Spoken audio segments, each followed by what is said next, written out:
میں سب سے پہلے تو اللہ تبارک و تعالیٰ کا اس کے اس احسان پر، انعام پر شکریہ ادا کرتا ہوں، اس کا شکر بجا لاتا ہوں کہ آج اس کے اس گھر میں اس نے مجھ کو اور آپ کو دین کی کچھ باتیں سیکھنے سکھانے کے لیے، سننے سنانے کے لیے اکٹھا فرمایا ہے۔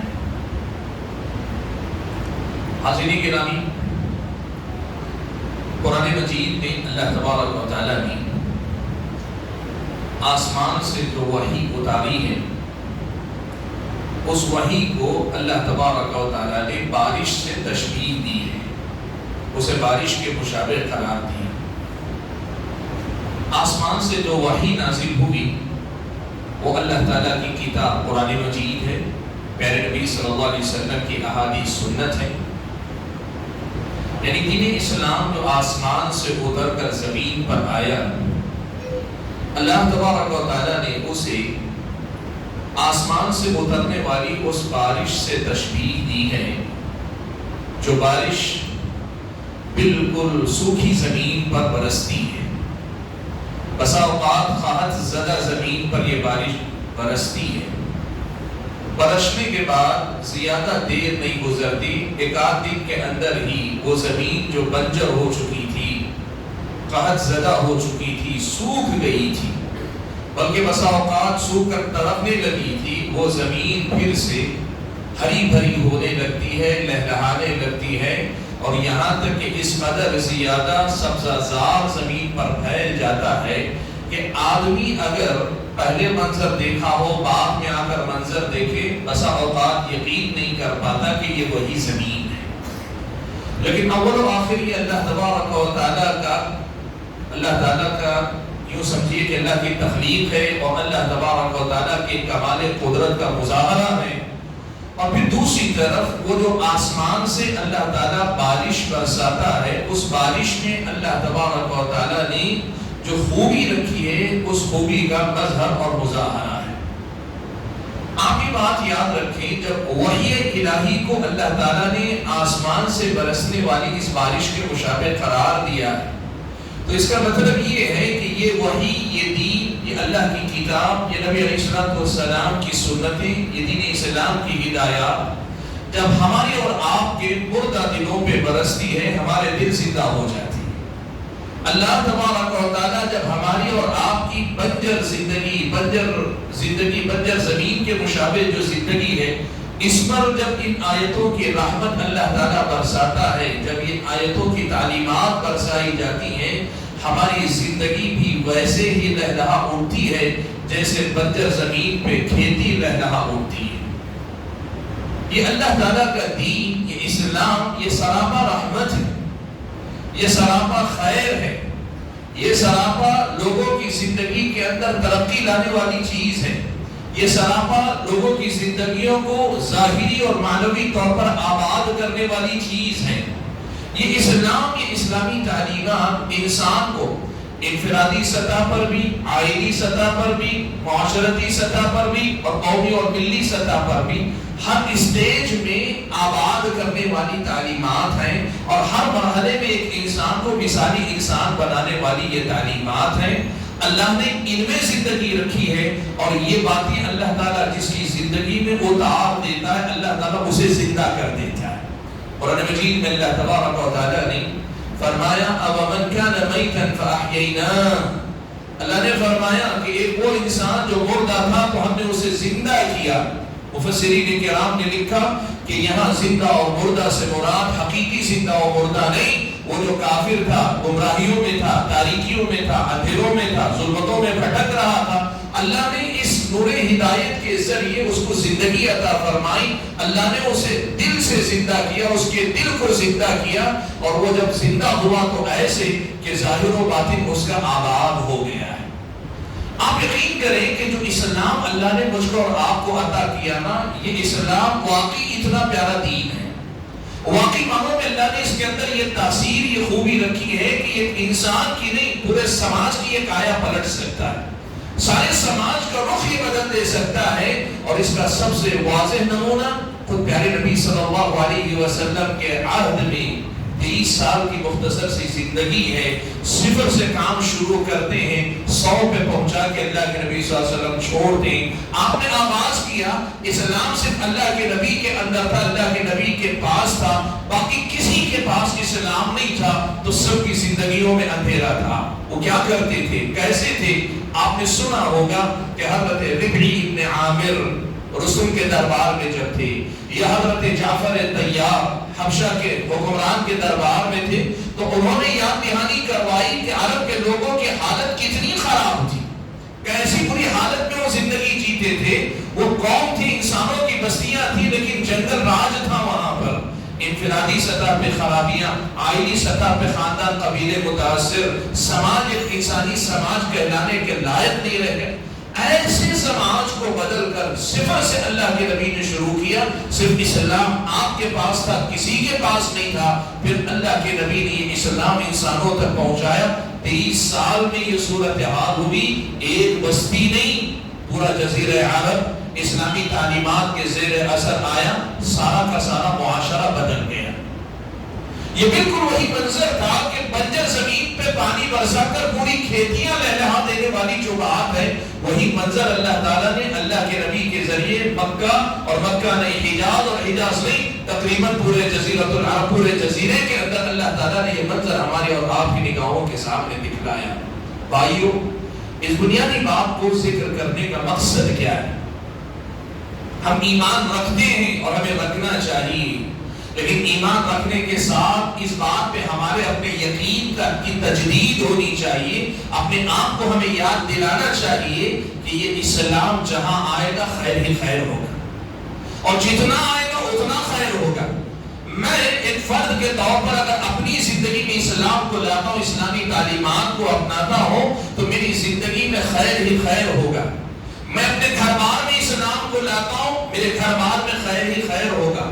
میں اپنے بستی محلے میں، اپنے سماج میں اسلام لاتا ہوں، خیر ہی خیر ہوگا۔ ساری دنیا میں اگر میں اسلامی تعلیمات کو عام کرتا ہوں اور دنیا ساری اسے اپناتی ہے، ساری دنیا پھر سے خیر کے اندر ہوگی۔ اور یہی اللہ کے نبی نے بتایا، قیامت کے قریب جب حضرت عیسیٰ علیہ السلام آئیں گے، اسی شریعت اسلامیہ کو لے کر روئے زمین پر حکمرانی کریں گے، سارے کے سارے نافرمان جو اسلام قبول نہیں کر رہے ختم ہو جائیں گے، زمین میں پوری ظاہری و معنوی ہر طرح کی خوشحالی عام ہو جائے گی۔ اس اسلام میں اللہ تعالیٰ نے وہ کمال رکھا ہے، اور اس دین کی تعلیمات میں اللہ تعالیٰ نے وہ خوبی رکھی ہے کہ یہ ہمارے ظاہر و باطن کو سنوارتی ہیں۔ اس کا ہمیں یقین بھی رکھنا چاہیے اور اپنے آپ کو یاد دہانی کرواتے رہنا چاہیے۔ کیوں؟ دیکھیے، آج سب سے پہلا معرکہ جو ہمیں سر کرنا ہے وہ ہمارے اور آپ کے ذہن و دماغ میں، وہ سڑکوں پہ نہیں ہے، وہ غیر مسلموں کے ساتھ نہیں ہے، وہ کسی حکومت یا کسی تنظیم کے ساتھ نہیں۔ پہلا معرکہ ہمیں اپنے آپ سے لڑ کر سر کرنا ہے کہ کیا ہمارا یقین ہے کہ ہم اسلام کو جتنا چھوڑ رہے ہیں اتنا خود کا نقصان کر رہے ہیں، اور جتنا ہم اسلام کو اپنائیں گے اتنا اپنا ہی بھلا کریں گے۔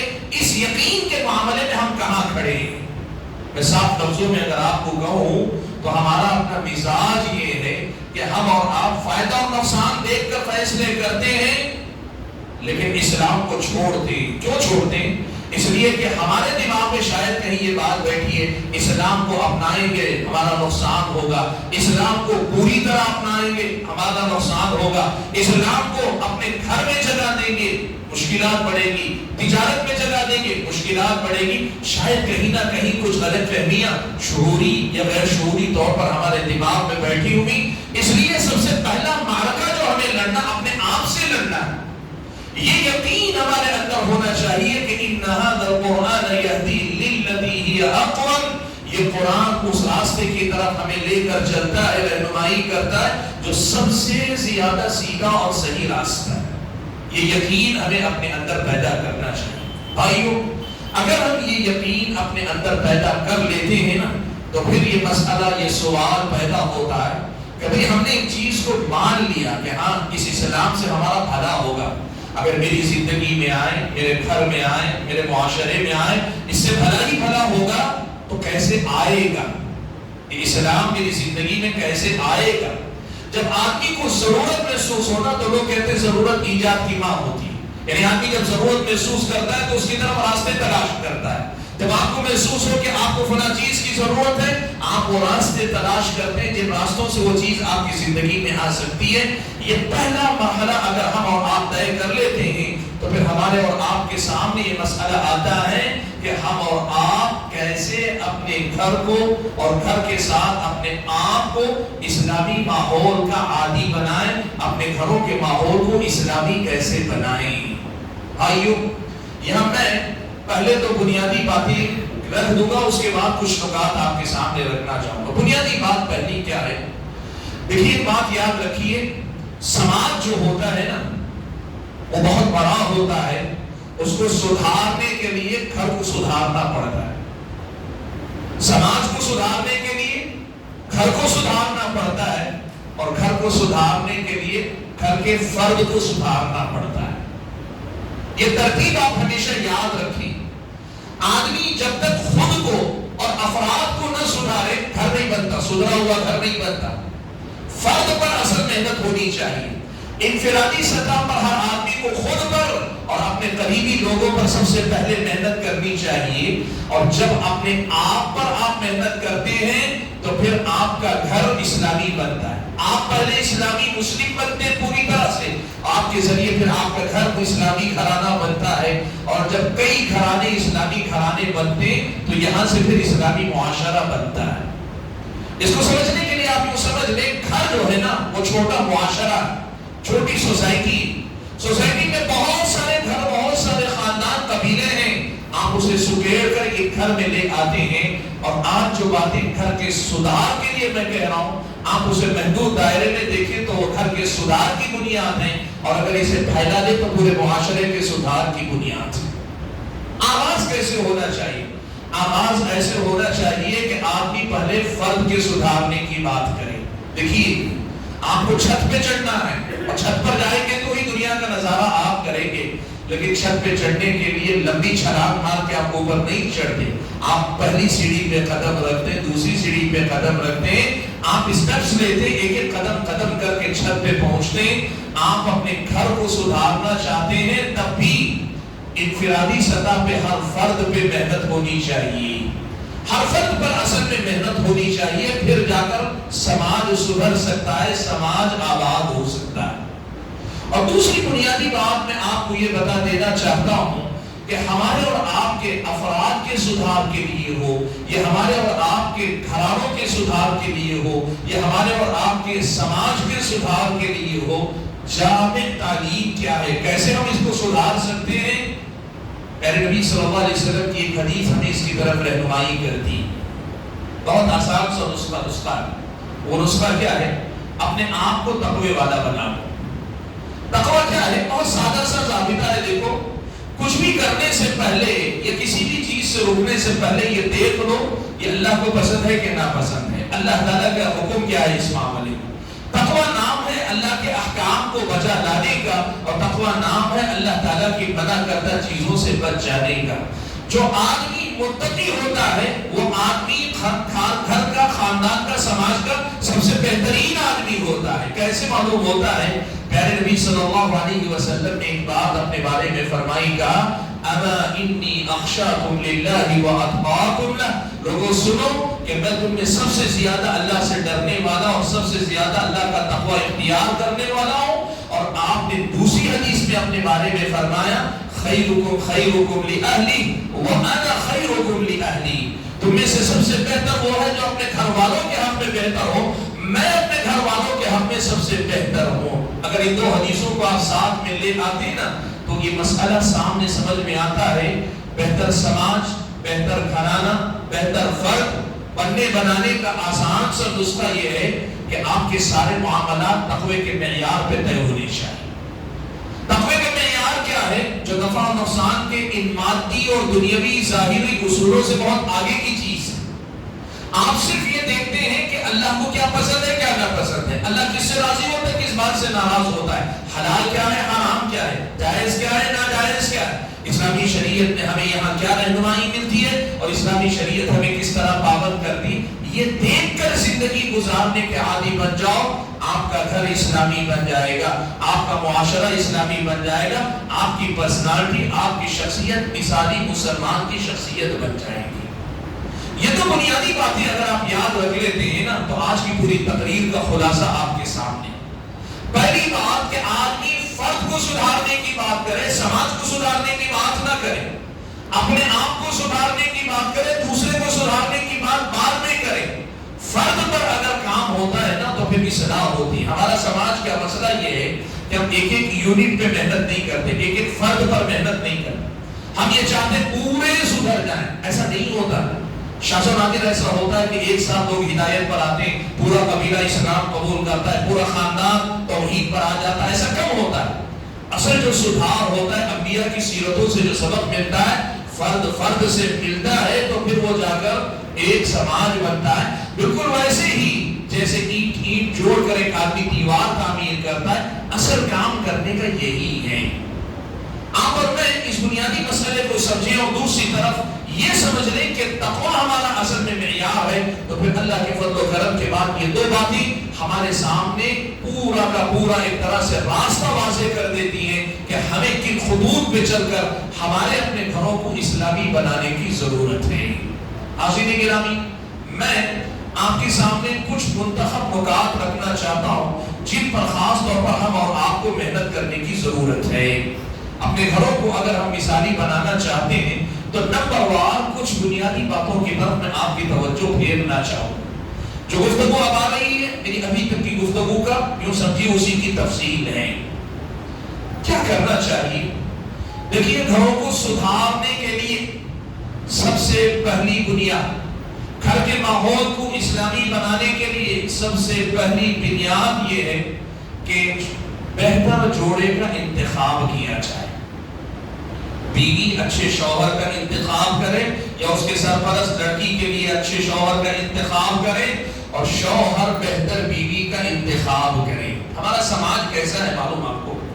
لڑکے کے لیے دیندار لڑکی چاہیے، لڑکے کے لیے دیندار لڑکی چاہیے، لڑکے کے لیے بااخلاق لڑکی چاہیے، لڑکے کے لیے باپردہ لڑکی چاہیے، لیکن لڑکی کے لیے کیسا بھی لڑکا چلے گا، بس لڑکا مل جائے. ایسے نہیں ہوتا. آپ پہلی غلطی وہی کرتے ہیں اگر لڑکے کے لیے صحیح لڑکی کا انتخاب نہ ہو اور صحیح لڑکی کے لیے صحیح لڑکے کا انتخاب نہ ہو تو اسلامی معاشرے میں، صحیح گھر میں اسلامی ماحول قائم کرنے کی پہلی بنیاد ہی آپ تھا دیتے ہیں. آپ نے سنا ہوگا کئی بار آپ نے سنا ہوگا کہ ایک عالم کے پاس ایک شخص آیا اور آ کر کہنے لگا کہ میں اپنے بچے کی تربیت اچھی کرنا چاہتا ہوں، آپ مجھے مشورہ دیجیے. انہوں نے پوچھا کیا صورتحال ہے، بچہ کب آئے گا؟ کہا 3 ماہ کا حمل ہو چکا ہے، حمل پہ 3 ماہ گزر چکے ہیں. انہوں نے کہا تم نے پہلے ہی تاخیر کر دی. وہ یہ سوچ کر آیا تھا کہ ابھی بچہ دنیا میں آیا نہیں، 6 ماہ بعد بچہ آئے گا، لیکن میں پہلے سے تیار رہوں گا کہ پہلے دن سے میرے بچے کی تربیت اسلامی ماحول میں کیسے کروں. عالم دین نے اسے سمجھایا تم نے تو اپنا وقت گنوا دیا، پہلے ہی تمہارے ہاتھ سے 3 ماہ نکل چکے ہیں. وہ کیسے؟ کہا بچے کے پیدا ہونے کے بعد اس کی تربیت نہیں شروع ہوتی، بچے کے لیے اس کی ماں کا صحیح انتخاب تربیت کا سب سے پہلا مرحلہ ہوتا ہے. چھوڑے کا صحیح انتخاب کرے تو کیے بغیر اپنے گھر کو اسلامی ماحول میں ڈالنا مشکل ہے، لیکن ناممکن نہیں کہ یہ نہ ہو آپ میں سے کسی کو اچھی بیوی دیندار بیوی نہ ملی یا کسی خاتون کو دیندار شوہر نہیں ملا تو یہ بھی نہ سمجھ بیٹھے کہ نہیں اب میرا گھر سدھر نہیں سکتا. نہیں، ایسا نہیں. اللہ نے چاہا تو اب بھی سدھر سکتے ہیں، لیکن اصل سدھار کی بنیاد کہاں رکھی جانی چاہیے؟ سدھار کی بنیاد صحیح جوڑے کے انتخاب پہ رکھنی چاہیے. آپ یہ بات یاد رکھیں، اگر آپ نے گھر میں صحیح جوڑے کا انتخاب نہیں کیا تو سیدھے بچے جب آئیں گے نا، گھر کے سرپرستوں کے اندر وہ آئیڈیالزم جسے کہتے ہیں، وہ جو نمونہ بننے کی صلاحیت ہے، وہ جو اپنے بچوں کے سامنے مثال بننے کی صلاحیت ہے، وہ نہیں رہے گی. آپ ماں باپ اگر نیک نہ ہو، ماں باپ اگر اسلامی مزاج کے نہ ہو، ماں باپ اگر دیندار نہ ہو، ماں باپ اگر اسلام پسند کرنے والے نہ ہو، ماں باپ پورے دین کے پابند نہ ہو، لاکھ آپ علماء رکھ لیجئے، تربیت کے لیے مربی رکھ لیجئے، بچوں کو مدرسوں کو بھیج دیجئے، ایسے بچوں کی تربیت ناقص کی ناقص رہے گی. یاد رکھیں اصل چیز ہے ماں باپ کا سدھرنا. جو جوڑا بنے گا نا وہ جوڑا پہلے سے نیک رہے یا کم سے کم اولاد کے سامنے جب اولاد آ جاتی ہے اپنی اولاد کے سامنے وہ اپنے آپ کو اتنا اچھا بنا لے, سدھار لے اپنے آپ کو کہ وہ نمونہ بن جائے ان کے سامنے. عربی شاعر نے بڑے پتے کی بات کہی اور یہ بات دنیا کے تجربے کار لوگ اس کو مانتے ہیں. شاعر کہتا ہے کہ اذا كان رب البيت بالطبل ضاربا فلا تلومن الاولاد فيه على الرقص. کہ گھر میں باپ اگر طبلہ بجانے والا ہونا تو بچے اگر ناچ کریں, ناچیں, رقص کریں تو بچوں کو ملامت مت کرو, اس لیے کہ باپ طبلہ بجائے گا تو بچے رقص کریں گے ہی. آج ہمارا معاملہ کیا ہے معلوم آپ کو؟ ہم جتنے یہاں بیٹھے ہیں ہم اپنے گھر کو اسلامی بنانا چاہتے ہیں, خود کو اسلامی بنانے کی فکر کم ہے یا تیار نہیں ہے.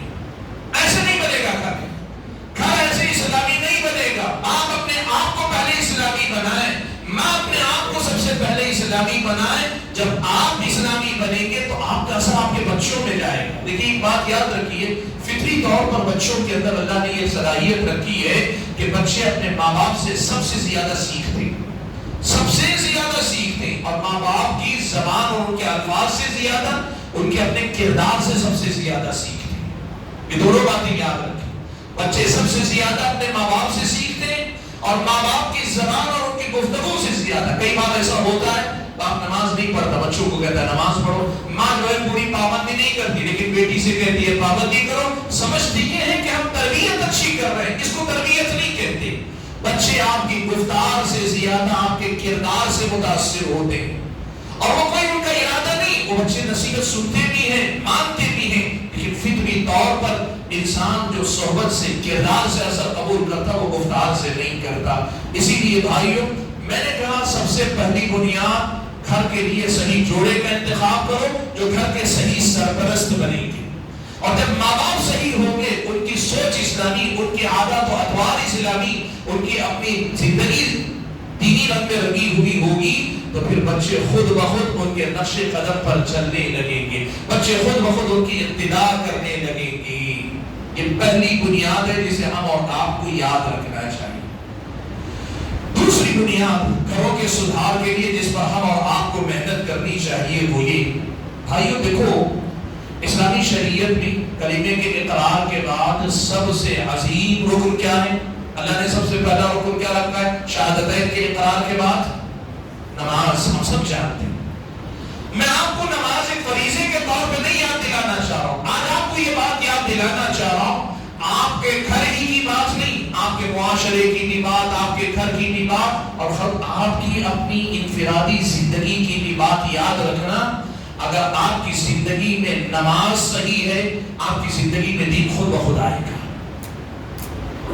نماز بہت اہم ہے اللہ کے بندوں.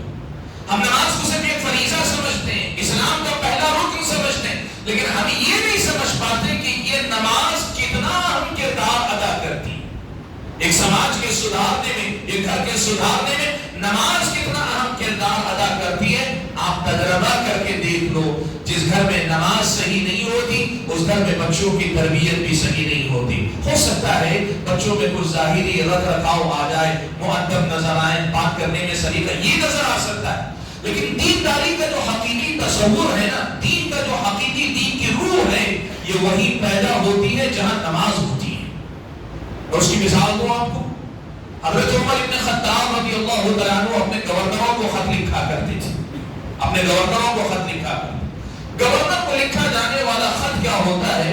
سیاسی حکمت عملی پر مبنی ہوتا ہے, نظام حکومت کے چلانے کے اصولوں پر مبنی ہوتا ہے, حکومت کی پالیسیاں کیا ہیں اس پہ بات ہوتی ہے, قانونی ہدایات جاری کی جاتی, یہی سب باتیں ہوتی ہیں نا.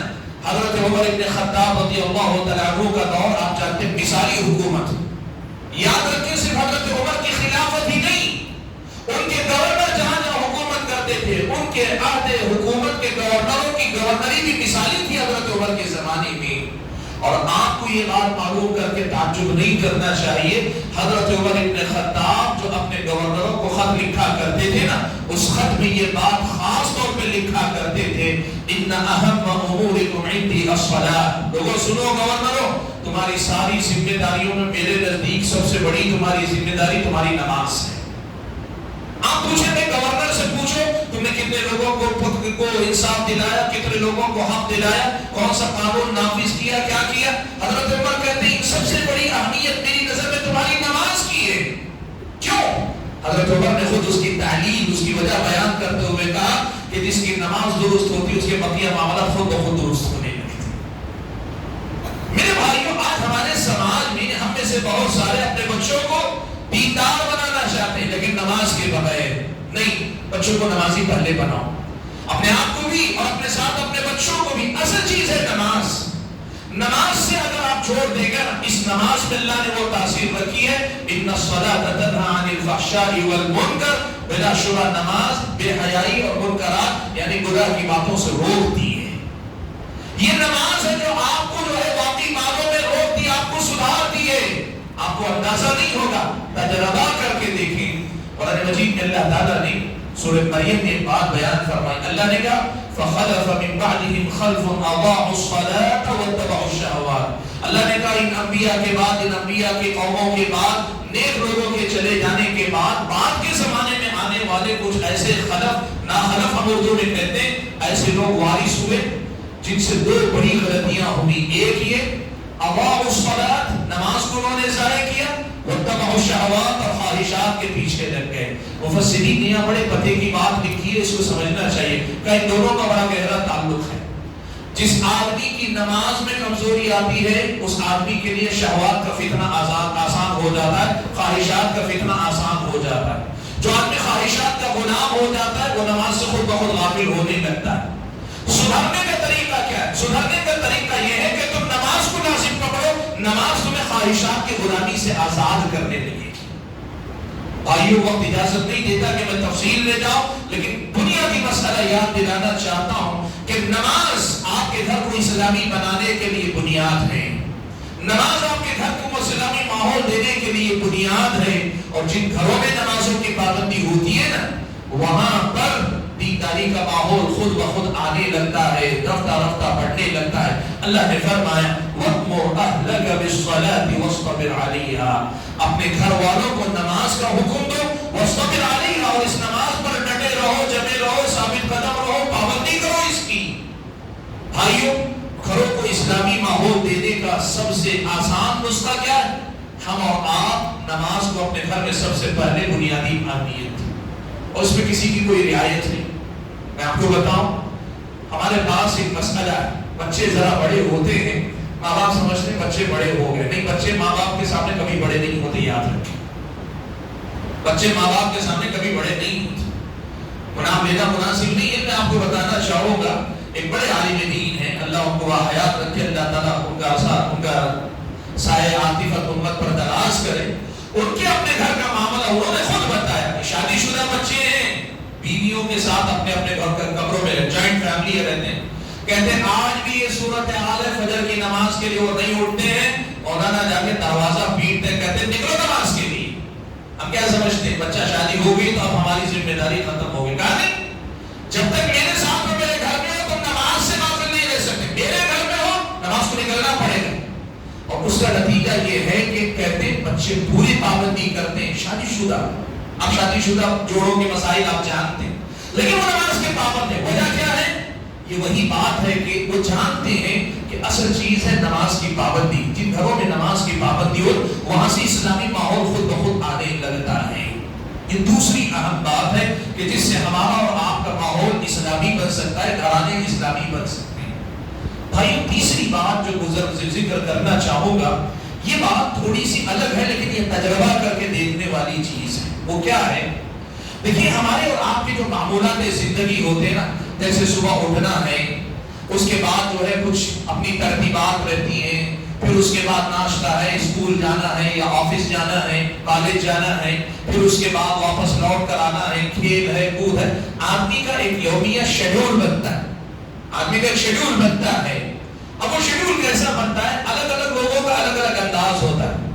جس گھر میں باپ نوکری کرتا ہو نا, کمپنی میں یا کسی میں, وہاں کے گھر کا شیڈول اس گھر کے سرپرست کے آنے جانے کے حساب سے بنتا ہے. ان کے جانے سے پہلے ناشتہ بن جانا چاہیے, ان کے آنے سے پہلے تک کھانا بننا چاہیے. وہ اگر رہے تو کھانا بنے گا, نہیں بنے گا ان پہ بنتا ہے.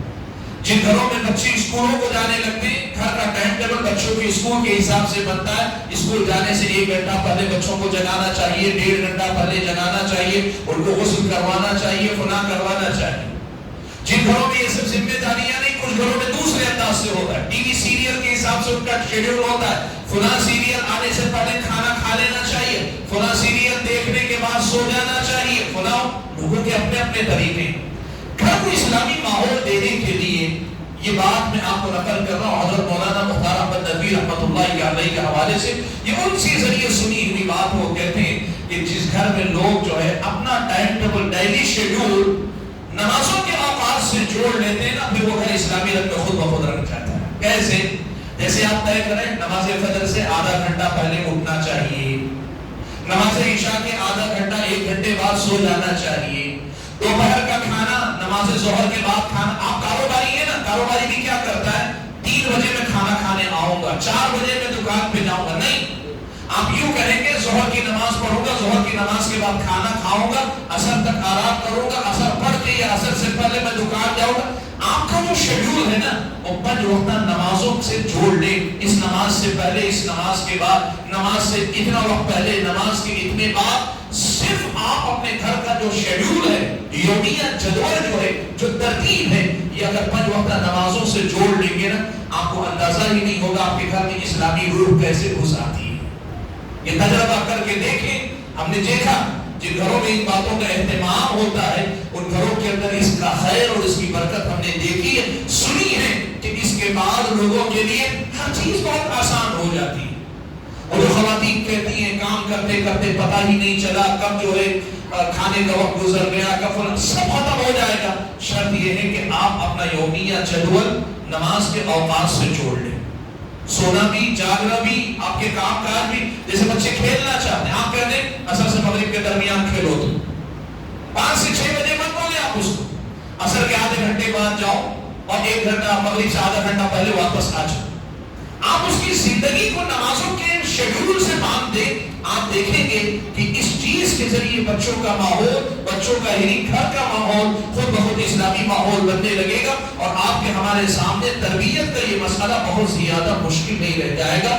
مختصر یوں کریے کہ اپنے معمولات زندگی کو نماز کے شیڈول پر ترتیب دیجیے، آپ کے گھر کا ماحول اسلامی خود بخود بننے لگے گا انشاءاللہ۔ حاضرین گرامی، اگلی بات جو میں کہہ رہا ہوں نا یہ بڑی اہم ہے۔ گھروں کا ماحول اسلامی رکھنے کے لیے گھروں کے اندر فرق مراتب کا لحاظ رہنا چاہیے، فرق مراتب کا لحاظ رہنا چاہیے۔ یہ فرق مراتب کا لحاظ کا مطلب کیا ہے؟ باپ ہے، باپ کا ایک مقام اللہ نے رکھا ہے، ماں ہے، ماں کا ایک مقام اللہ نے رکھا ہے، بیٹیاں ہیں، بیٹیوں کا ایک درجہ اللہ نے رکھا ہے، بیٹے ہیں، بیٹوں کا درجہ رکھا ہے، اور ان میں بھی بڑے ہیں چھوٹے ہیں ان میں اللہ نے ایک درجہ رکھا ہے، ایک لحاظ رکھا ہے۔ ہر ایک کا ایک گھر میں ایک مقام شریعت اسلامیہ میں بھی طے ہے، سماج اور معاشرے میں بھی طے ہے۔ جس گھر میں اس بنیادی اسٹرکچر کی حفاظت کی جاتی ہے وہ گھر بڑے مضبوط گھر ہوتے ہیں، اور اسلامی تعلیمات بھی آسانی سے وہاں لاگو ہوتی ہیں۔ شوہر اگر قوام بن کر رہتا ہے نا، عورتیں نافرمانی سرکشی نہیں کرتی، دین سے بیزاری یا دین سے دوری کی راہ اختیار نہیں کیا کرتی، بیوی کو یہ خیر خواہ، ناصح، مشیر کا درجہ اگر شوہر دیتا ہے نا تو وہ بیوی شوہر کے اندر آنے والے خلل میں اصلاح کرتی، اس طرح کہ شوہر کا درجہ بھی باقی رہتا ہے اور اس کی اصلاح بھی ہوتی رہتی ہے۔ ہمارے سماج میں کیا ہے معلوم آپ کو، اسلامی ماحول نہیں بن پاتا۔ اس کی وجہ کیا ہے؟ مان لے لڑکی کسی مدرسے سے پڑھی ہے اور اگر شوہر کی کوئی غلطی دیکھ لے، اس کا لب و لہجہ ایسے ہوتا ہے جیسے اپنے طالب علم کو ڈانٹ رہی ہے، پھر شوہر کی طبیعت میں وہ مزاج پیدا ہوتا ہے، وہ سنتا نہیں ہے، پھر بیوی اسے معلوم ہے بات دین کی کر رہی ہے، بات صحیح کر رہی ہے، لیکن اسے یہ بھی معلوم ہے کہ اس خاتون کا جو لب و لہجہ ہے اس کو اگر میں تسلیم کروں گا تو یہ میرے سر پہ چڑھ کے بول رہی ہے، میرے سر پہ چڑھ کے بول رہی ہے۔ فرق مراتب کا لحاظ نہ ہونا تو پھر اسلام آتا نہیں، رہی صحیح محبت الفت دنیا سے رخصت ہو جاتی ہے۔ نہیں، شوہر شوہر ہے، بیوی بیوی ہے، بچے بچے ہیں۔ کئی بار ایسا ہوتا ہے بچے پڑھے لکھے، ہم جیسے مدرسوں سے ہم پڑھ کر آتے ہیں، ہمارے والدین اگر علماء میں سے نہ ہو، پڑھے لکھے نہ ہو، ہمیں یہ بھولنا نہیں چاہیے کہ باپ باپ ہوتا ہے، ماں ہوتی ہے، ماں کا درجہ ماں کا درجہ، باپ کا درجہ باپ کا درجہ. ہم نے پڑھ لیا تو کیا ہوا؟ باپ ہی رہا، ماں ہی رہی. آپ باپ سے بڑے نہیں ہوئے، ماں سے بڑے نہیں ہوئے. آپ اور ہم کو یہ بات یاد رکھنا چاہیے کہ ہر ایک جگہ اللہ تعالیٰ نے ہر ایک کا درجہ رکھا ہوا. جن گھروں میں اس درجہ بندی کا لحاظ ہوتا ہے ان گھروں میں ضابطہ ہوتا ہے، قانون ہوتا ہے، اخلاق ہوتے ہیں، بچوں کے اندر جو ہے سسٹم کو فالو کرنے کا مزاج ہوتا ہے. اور ان سب میں اگر اسلامی تعلیمات کا لحاظ رکھا جاتا ہے نا تو پھر وہ گھر یقین مانے دنیا کے لیے مثالی گھر خود بخود بن جاتا ہے. فرق مراتب کا لحاظ رکھیں آپ، اس کو گرنے مت دیں. کئی بار ایسا ہوتا ہے کہ ماں سے کوئی غلطی ہو گئی، باپ سے کوئی غلطی ہو گئی. کئی بار ایسا ہوتا ہے میں حق کے لیے کھڑا ہوتا ہوں. یہ کون سا حق ہے کہ باپ کی غلطی نے کی، باپ کو غلط ٹھہرانے کے لیے باپ کو باپ کے درجے سے نیچے اتار دیا آپ نے، ماں کو ماں کے درجے سے نیچے اتار لیا؟ نہیں، ان کی غلطی سے اختلاف کرو لیکن حد ادب اپنی جگہ پہ باقی رہنی چاہیے. ماں ماں رہے، باپ باپ رہے، بڑا بھائی بڑا بھائی رہے، بڑی بہن رہے، چھوٹا بھائی چھوٹا بھائی رہے. شفقت کے ساتھ اس کی یہ فرق مراتب والی بات رہنی چاہیے. جن گھروں میں بگاڑ آتا ہے اکثر مائیں شوہر یعنی بیویاں اپنے شوہروں کے مقابلے میں سرکش ہوتی ہیں، ان کو دیکھ کر بچے باپ کے مقابلے میں سرکش ہو جاتے ہیں. جو فرق مراتب والی جو بات ہے یہ گھر کو اسلامی ماحول میں باقی رکھنے کے لیے بہت ضروری ہے اللہ کے بندوں.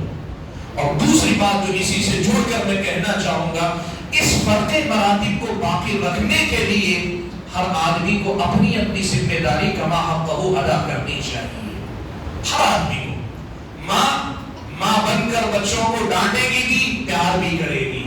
کئی بار ہم نے دیکھا ہے مائیں بچوں کے ستانے سے تنگ آ کر بچوں کے سامنے عاجزی کرنے لگتی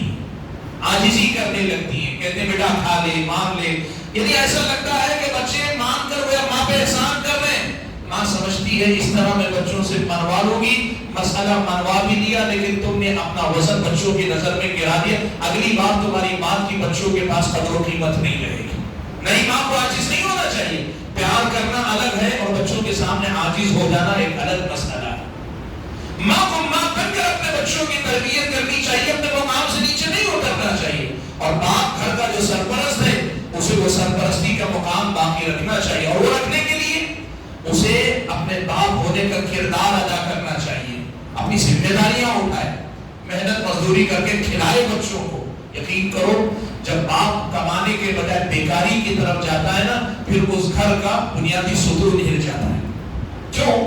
باپ بیکار ہوا، کمانے لگا، بیوی کی حیثیت، بیوی کے نظر میں اس کی حیثیت گری اور اس کے طرز عمل کو دیکھ کر بچوں نے بھی رفتہ رفتہ سمجھ لیا یہ اب باپ کی کوئی خاص اہمیت نہیں رہ گئی، گھر باپ کے سہارے نہیں چلتا ہے. بچے اس کی ناقدری کرنے لگتے. میرے بھائیوں تفصیل میں نہیں جانا چاہتا، صرف یہ بات کہنا چاہتا ہوں یہ جو فرق مراتب ہے نا اس کا لحاظ رکھو.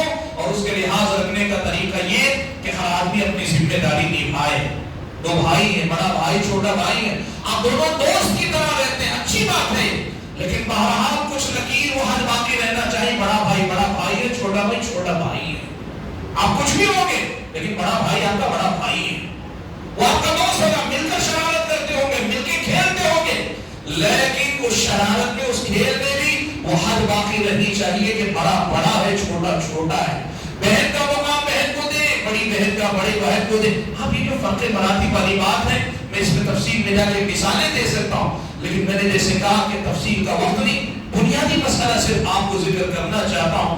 فرق مراتب کا خیال رکھیں اور اس کو باقی رکھنے کے لیے گھر کا ہر فرد اگر اپنی جگہ اپنی ذمہ داری ادا کرے گا نا اس کا وقار باقی رہے گا، اس کا اعتبار قائم رہے گا، اس کا وزن برقرار رہے گا، اس کی حیثیت برقرار رہے گی اور گھر کے اندر وہ توازن، وہ بیلنس بنا رہے گا جس پر یہ گھر واقعی معنوں میں ایک مثالی گھر بن کر آگے بڑھتا جاتا ہے. یہ بڑا اہم مسئلہ ہے جس کا ہم اور آپ کو خیال رکھنا چاہیے.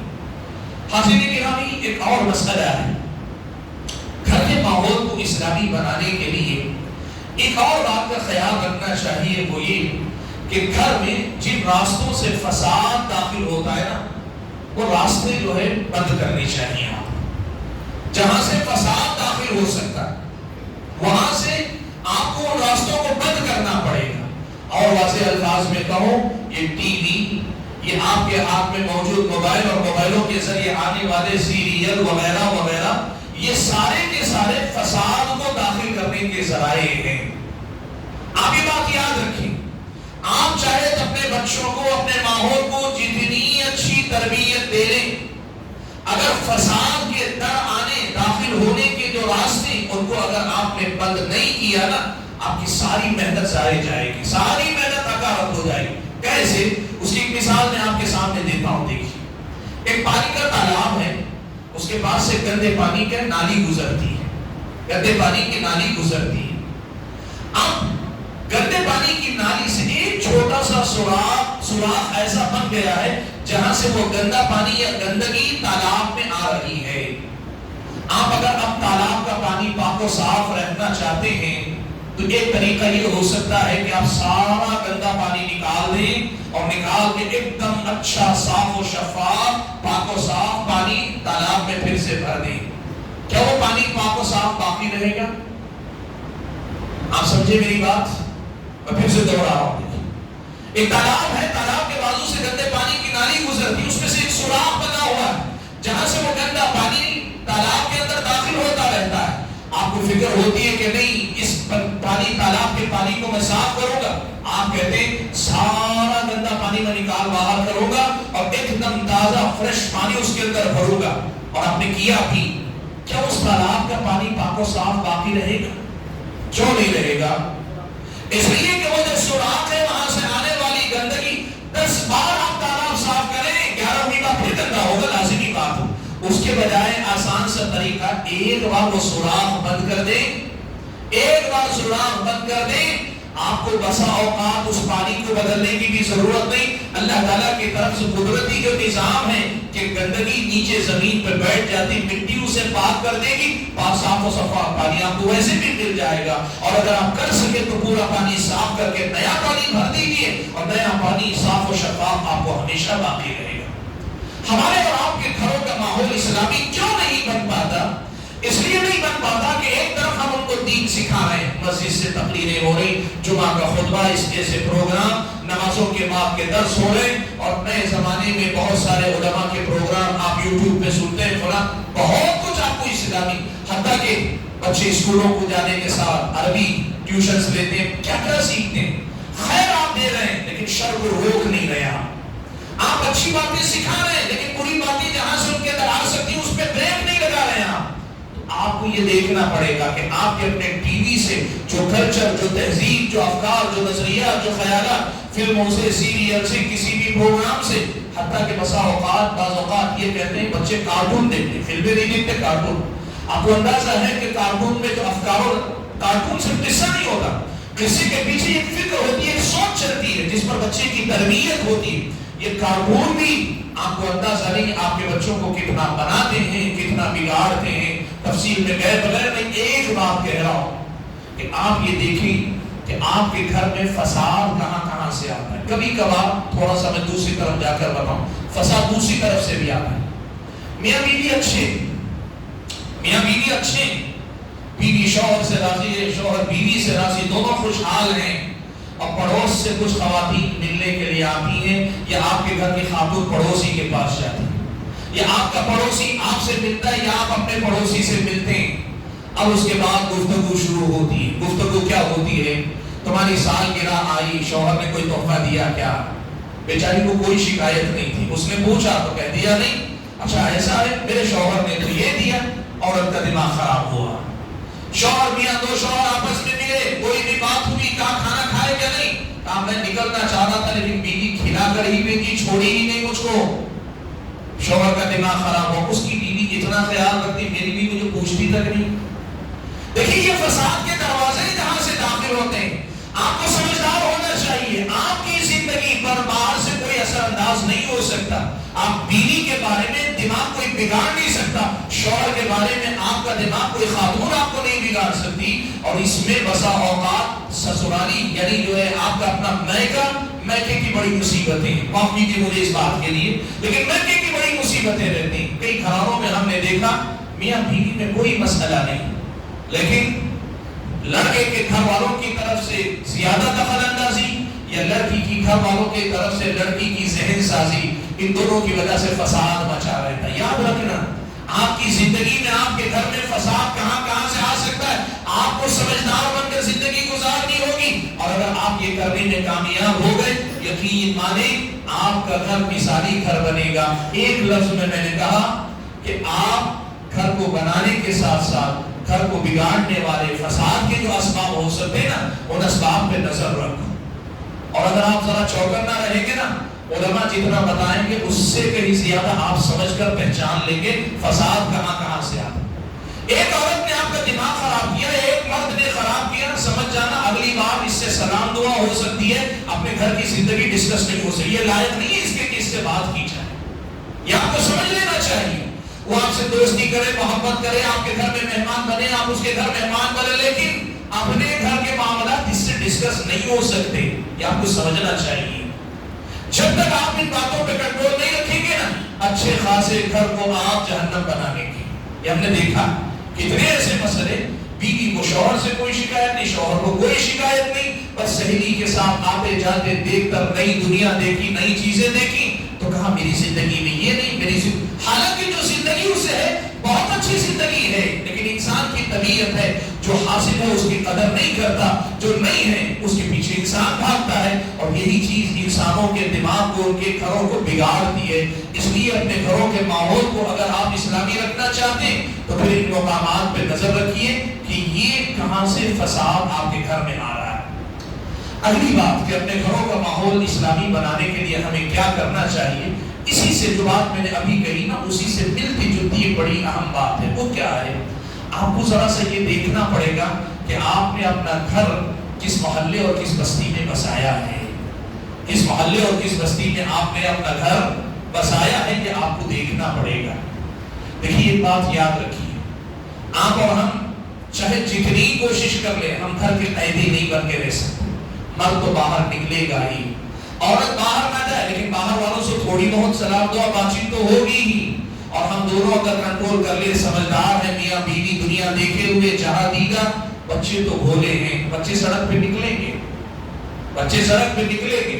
آپ یہ بات یاد رکھنا، شریف گھرانہ ہے آپ کا، عزت دار گھرانہ ہے، دیندار گھرانہ ہے آپ کا، آپ کے گھر کا بچہ سڑک پہ جاتا ہے، گھر دیندار ہے، محلہ خراب ہے، محلے کے لڑکے، گلی کوچ کے لڑکیوں کی زبان صحیح نہیں ہے، ان کے عادات و اطوار صحیح نہیں، آپ کے بچے کے اندر دوہری شخصیت پنپنے لگتی ہے۔ ایک شخصیت وہ جو گھر کے اندر ماں باپ کے سامنے ہوتی ہے، اور دوسری شخصیت وہ جو گلی پہ پروان چڑھتی ہے۔ بچہ ایک طرح کی منافقت والا مزاج لے کر پنپتا ہے، وہ جرأت و کھلا پن، میں جو اندر ہوں وہی باہر ہوں، یہ پہلے دن سے ختم کر دیتے ہیں آپ۔ اگر آپ کا گھر اچھا ہے لیکن محلہ علاقہ آپ کا اچھا نہیں نا، آپ گھر میں اسے بناتے ہیں، محلہ اسے بگاڑتا ہے، بچہ نہ پوری طرح بن پاتا ہے نہ پوری طرح بگڑ پاتا ہے، نتیجہ کیا ہوتا ہے؟ ڈبل پرسنالٹی، دو شخصیتیں لے کر پروان چڑھتا ہے۔ اور وہ کیسا؟ عام حالات میں دیکھیے، دیندار ہے، نمازی ہے، اچھی بات کرتا ہے، لیکن جب جھگڑے کی نوبت آئے تو وہ جو زبان سے نکلتے مغلظات ہیں، آپ سن کر حیران رہ جاتے ہیں، اس گھر کا بچہ اور یہ زبان، ایسی تربیت میں میرے گھر میں پڑا، میرے بچے کی زبان پہ نہیں، آپ نے جو دیا دیا، لیکن جو گلی میں ملتا رہا اس پر آپ نے نظر نہیں رکھی۔ اس لیے بھائیوں، گھر کے ماحول کو اسلامی بنانے کے لیے آپ کی بستی، آپ کا محلہ، آپ کا علاقہ، اس کو دیکھنا چاہیے۔ اور یہاں میں ایک بڑی بات کہنے جا رہا ہوں، اس میں آپ کوشش کریں تو ہو سکتا ہے۔ کیا ہے؟ کبھی کبھار ایسا ہوتا ہے کہ آپ گھر نہیں بدل سکتے نا، جو گھر ہے کوئی، آپ کہاں نیا گھر بناتے پھریں؟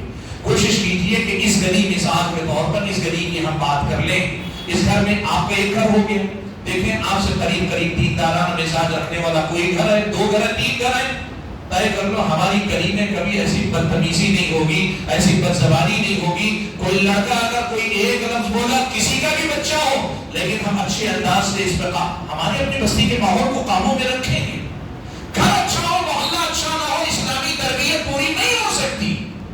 آپ کا بچہ متضاد قسم کے ماحول میں پروان چڑھتا ہے، اور نتیجے میں یا تو بگڑ گیا تو بگڑ جائے، یا پھر ہو سکتا ہے منافقانہ مزاج کے اندر ایک باہر ایک، اچھے حالات میں برے حالات میں، ایسی تربیت نہیں ہوتی۔ اچھا گھر اچھے ماحول میں، اچھے محلے میں، اچھی بستی میں بنانے کی کوشش کریں، اس کی بھی ہم اور آپ کو فکر کرنی چاہیے۔ اور بھائیوں، وقت زیادہ لینا نہیں چاہتا، ایک بڑی اہم بات اب کہنے جا رہا ہوں۔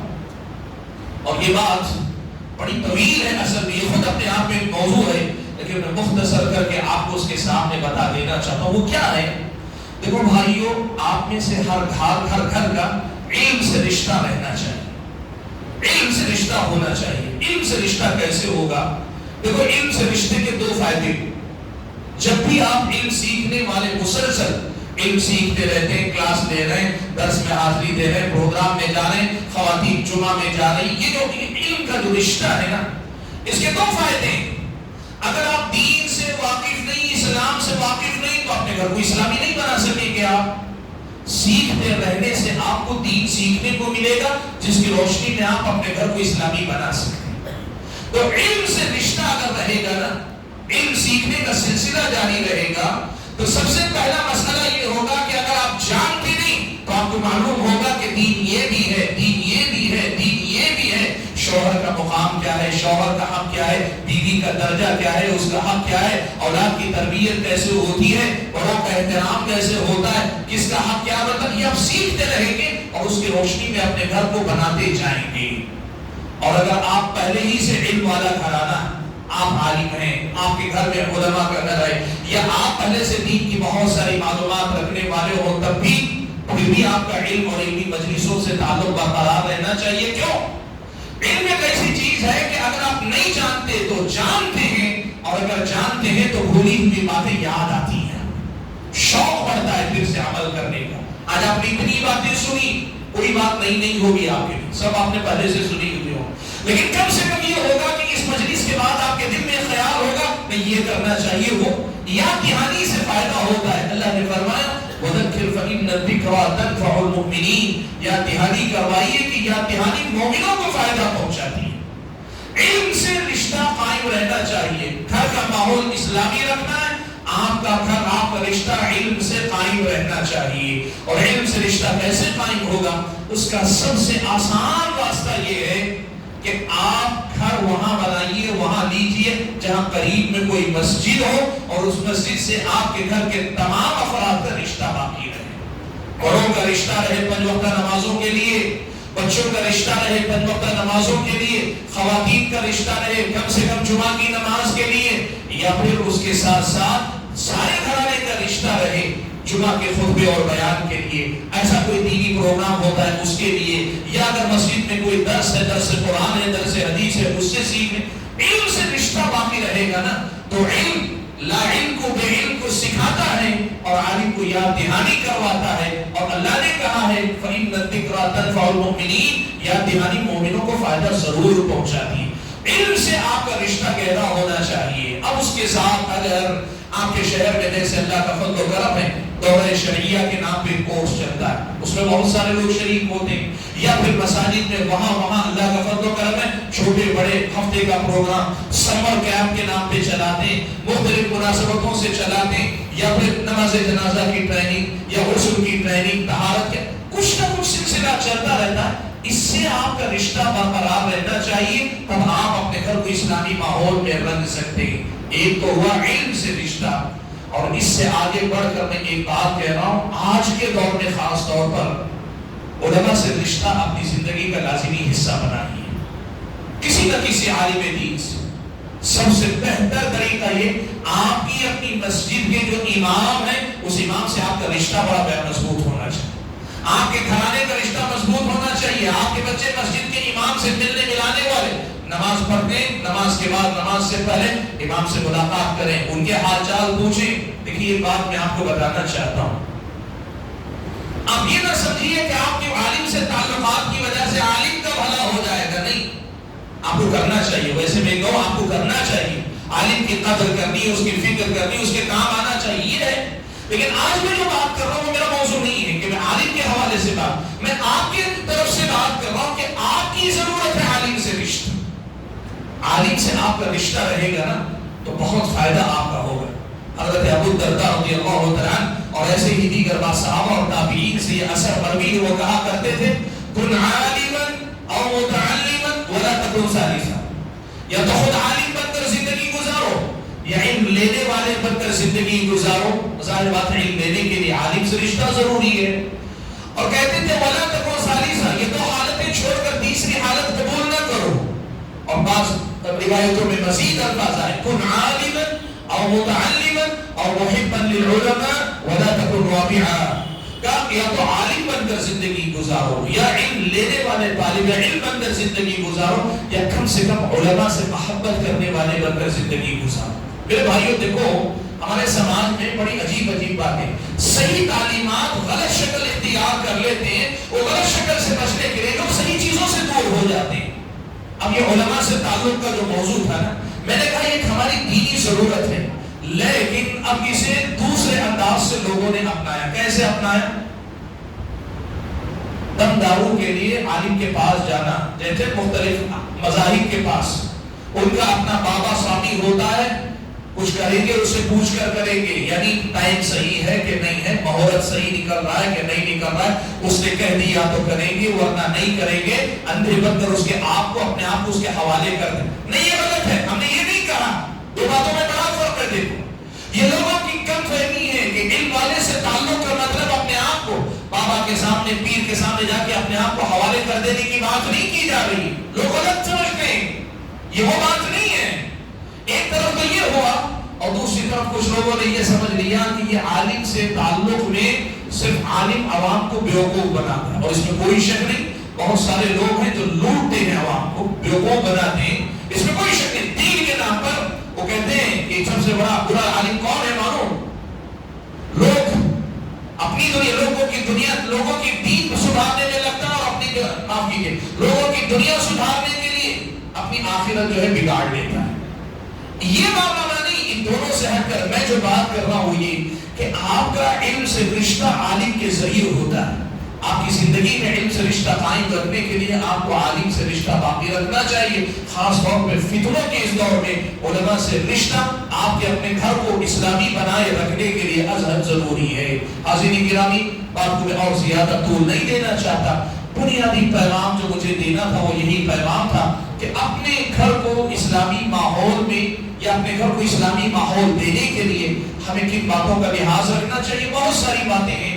آج کی اس مجلس کے لیے جو باتیں میرے مناسب سمجھی آپ کے سامنے رکھی. اللہ سے میں دعا کرتا ہوں کہ اللہ تعالیٰ مجھے اور آپ سبھی حضرات کو، خواتین کو، ان باتوں کو سمجھ کر ان کی روشنی میں اپنے آپ کو اور اپنے گھر بار کو سدھارنے کی توفیق عطا فرمائے. اللہ تعالیٰ اسلام کی رحمتیں، برکتیں ہماری انفرادی، آئینی اور سماجی زندگی میں اللہ تعالیٰ عام فرمائے. اللہ تعالیٰ اسلام کو اپنا کر اس کے خیرات اور برکات سے مالا مال ہونے کی توفیق عطا فرمائے. اللہ جب تک دنیا میں رکھے ایمان اور اسلام پر قائم رکھے اور جب اپنے پاس بلائے تو ایمان کی حالت میں بلائے. آمین. وآخر دعوانا الحمدللہ رب العالمین.